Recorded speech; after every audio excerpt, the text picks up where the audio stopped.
روایت میں ملتا ہے جب شمر ملعون حضرت ام البنین کے بیٹوں یعنی حضرت عباس علمدار، حضرت جعفر، حضرت عبداللہ علیہ السلام کے پاس امان نامہ لے کر آتا ہے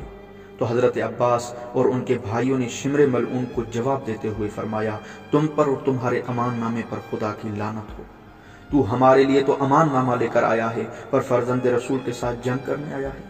اگرچہ ہماری ماں اور تم ایک قبیلے سے ہیں پر تو لعین ہے، اور ہماری ماں وہ ہے جب ہم مدینے سے روانہ ہو رہے تھے تو یہ فرما کر روانہ کیا، اے میرے بیٹو مجھے حضرت زہرا سلام اللہ علیہا کے سامنے شرمندہ نہ کرنا،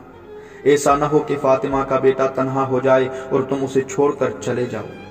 میرے بیٹو آپ کا کام ان بیویوں کے پردے کی حفاظت کرنا ہے، آپ کا کام حسین ابن علی کا دفاع کرنا ہے۔ ہاں عزادارو، ایک طرف ماں کی وصیت ہے اور دوسری طرف شمر ملعون امان نامہ لے کر آتا ہے، یہاں پر حضرت ام البنین کا دودھ بولتا ہے، یہاں پر روح امیر المؤمنین بول رہا ہے۔ ہاں عزیزان، ایسا ہی ہوا۔ روایت میں ہے جب اسیران کربلا کا کاروان شام کے بعد مدینہ پہنچا، جب ام البنین کو پتا چلا کہ کاروان واپس آ گیا ہے تو بی بی اس کاروان کو دیکھنے سے پہلے پوچھتی ہے، جا کر دیکھو میرا بیٹا عباس یا میرے دوسرے بیٹے تو اس کاروان میں موجود نہیں ہیں، کہیں ایسا تو نہیں کہ فرزند فاطمہ کربلا میں شہید ہو گیا ہو اور میرا کوئی فرزند واپس مدینے میں آ گیا ہو، اگر ایسا ہے تو میں ہرگز اس کاروان کو نہیں دیکھوں گی۔ لیکن جب کہا گیا کہ بی بی تیرے بیٹے بھی شہید ہو گئے، پھر بی بی مرثیہ پڑھتے ہوئے آتی ہیں اور بی بی زینب و کلثوم کو گلے سے لگا کر صرف ایک سوال کرتی ہیں،